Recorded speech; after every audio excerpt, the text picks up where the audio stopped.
ทักทายสบายดีขอต้อนรับเข้าสู่รายการใหม่เป็นรายการที่จะมาเล่าเรื่องราวเนาะเรื่องราวโดยที่เฮาพบพ่อในชีวิตประจำวันนี่ก็เป็นเรื่องนึงที่อยากจะมาแบ่งปันข้าพเจ้าเองคำมันแสงสนันและก็อีก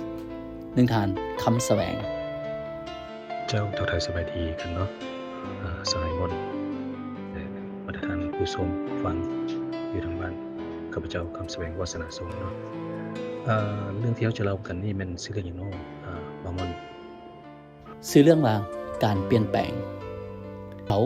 เริ่มเปลี่ยนแปลงบ่แม่นเพราะอยากเป็นคนดีแต่เพราะย่านว่า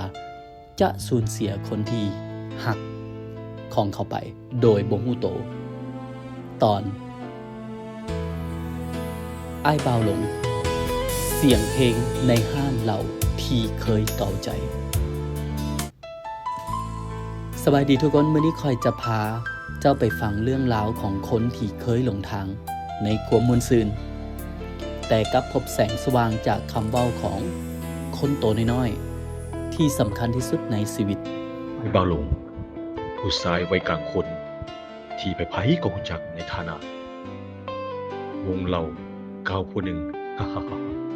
โมเมนต์พวกเขาเป็นคนบ่ดีแต่พวกเขาเคยเชื่อว่าเสียงเฮฮามวลซืนจากหมู่เพื่อนแม่นสิ่งเดียวที่เฮ็ดให้เขารู้สึกว่าตัวเองมีค่าทุกค่ำคืนโดยเฉพาะวันศุกร์เขาจะอยู่หน้าห้านข้างวัดมีเสียงกีตาร์มีเสียงแก้วเบียร์กระทบกันและเสียงห้องรำทำเพลงที่ดังบดบังเสียงที่เหงาใจของเขาเคยว่าค่อยอยู่แบบนี้ก็บ่เฮ็ดให้ไผเดือดร้อนนะ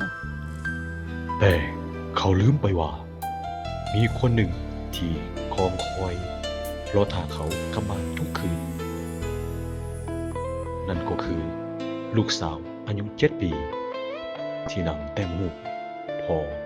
ในสุดของพระเอกแต่ทุกครั้งที่นางแต้มพอของลาวนั้นแม่นกำลังนอนอยู่พื้นบ่แม่นในอ้อมกอดของลูกคืนหนึ่งเขาย่างเข้ามาเบาๆวางรูปไว้ที่โต๊ะ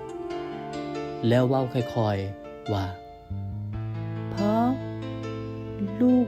อยากให้พ่อเป็นพระเอกไหนรูปนี้แท้ๆเด้บ่แม่นแต่อยู่ในรูปแต้ม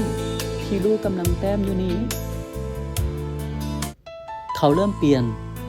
บ่แม่นเพราะอยากเป็นคนดีแต่เพราะย่านว่าจะสูญเสียคนที่หักเข้าไปโดยบ่ฮู้โตเขาเริ่มอ่านปึ้มเริ่มฟังนิทานกับลูกเริ่มเขียนแผนชีวิตใส่ปึ้มเล่มเก่าที่เคยใส่จดเบอร์หมู่ที่เป็นนักดื่มนำกันเขาบ่ได้เปลี่ยนไปในทันทีทันใดเขาพยายามหลายครั้งแต่ทุกครั้งที่เขาลืมตัวไปเขาจะจับรูปพระเอกที่ลูกสาวตัวน้อยๆได้เต็มไว้ขึ้นมาเบิ่งแล้วเว้าออกกับตัวเองว่าเฮายังบ่ถึงจุดนั้นเถื่อแต่เฮากำลังก้าวไปชีวิตบ่แม่นเรื่องของความสมบูรณ์แต่แม่นการกล้าที่จะกลับใจและย่างต่อไปแม้นว่าจะซ่าแม้นว่าจะเจ็บและบางเทื่อแห้งบันดาลใจที่ยิ่งใหญ่ที่สุดอาจจะมาจากเสียงเบาๆของคนที่หักเฮาที่สุดดื่มได้แต่อย่าไปดื่มดวง